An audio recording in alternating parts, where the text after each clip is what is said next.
कौन सा एक कर्म ऐसा है जो मनुष्य को अपने जीते जी अवश्य कर लेना चाहिए? भगवत स्मरण का अभ्यास। भगवत स्मरण का अभ्यास जरूर कर लेना चाहिए। अगर नहीं किया तो जीवन व्यर्थ हो जाएगा। अगर अभ्यास कर लिया और अंतिम समय रामकृष्ण हरि बोल करके चले गए तो भगवान के धाम को चले गए, पूरे जीवन का लाभ मिल गया, मृत्यु पर विजय प्राप्त कर ली। इससे बड़ा कोई लाभ नहीं।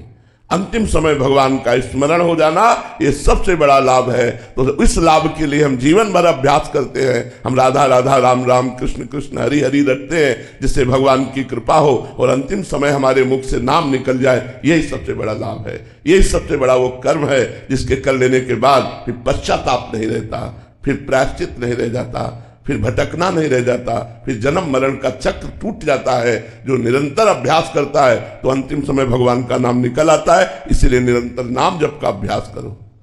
सृष्टि यादव जी जौनपुर से, राधे राधे महाराज जी। महाराज जी, भगवान श्री कृष्ण के उपदेश को सुनने के उपरांत भी अर्जुन जी का मैं पूर्णता क्यों नहीं छूटा, और यदि उनका मैं छूटा नहीं तो क्या कर्म के निर्वाह के लिए अहम भाव का कुछ अंश बना रहना आवश्यक होता? नहीं, बिल्कुल क्यों नहीं। अर्जुन जी केवल वो यंत्र हैं, मैं है ही नहीं। तुम कहां अर्जुन में मैं देख रही हो? बोलिए ना कि अर्जुन जी में अहंकार कहां है? कहां देख रहे हैं? आपने कहां देखा अर्जुन जी में अहंकार?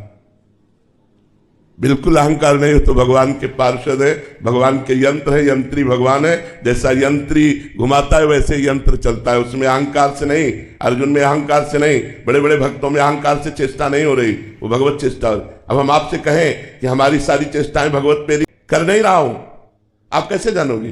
वो मेरे हृदय का विषय है। जैसे अर्जुन का रथ स्वयं भगवान आते हैं, ऐसे प्रेमानंद के हृदय में बैठ के स्वयं भगवान चेष्टाएं करवा रहे हैं। तुम जान पा रहे हो? तुम्हारे पास दृष्टि है, तुम्हारे सामने बैठे हैं। और हम बोलेंगे कि मैंने ये किया, मैंने वो किया, लेकिन मैं नहीं बोल रहा हूं, वो कोई और बोल रहा है जिसने किया। आप कहोगे प्रेमानंद ने कहा कि मैंने किया, लेकिन प्रेमानंद के मुख से निकला, बोलने वाला कोई और था। अब ये कहां जान पाओगे? ये आध्यात्मिक दृष्टि है। हम तो अर्जुन के चरणों की धूल भी नहीं है। अर्जुन जी तो नर नारायण का अवतार है, स्वयं भगवत स्वरूप है। लेकिन अहंकार रहित पुरुष को कैसे जान पाओगे अहंकार? वो बोलेगा, आप बोलोगे मैं बोला इसका मतलब अहंकार है। नहीं, मैं तो श्री कृष्ण बोला, मैं तो श्री कृष्ण बोला, वो नहीं बोला। अब वो उसकी वाणी में केवल देखने मात्र को यह है कि मनुष्य रूप से बोल रहा है, अंदर परमात्मा ही स्फुरित हो रहा। कैसे जान पाओगे? तुम कैसे समझ पाओगे? तृप्ति जी।